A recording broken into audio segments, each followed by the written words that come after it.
তোমার কি হয়েছে মা? মা তোমার কি হয়েছে? আমাকে তো পাঠালিয়ে চলে গেছে, আবার তোমার কি হয়েছে? দাসী, আমি আর ওই রাজপ্রাসাদে ফিরে যাব না। কেন মা? আমার যে সব সর্বনাশ হয়ে গেছে, আমার মান সম্মান আমার কিছু নাই, সব হারিয়ে গেছে।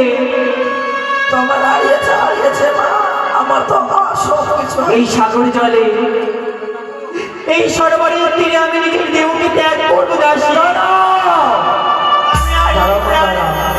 এইভাবে যদি এই জীবন নিয়ে আমি বাঁচবো না।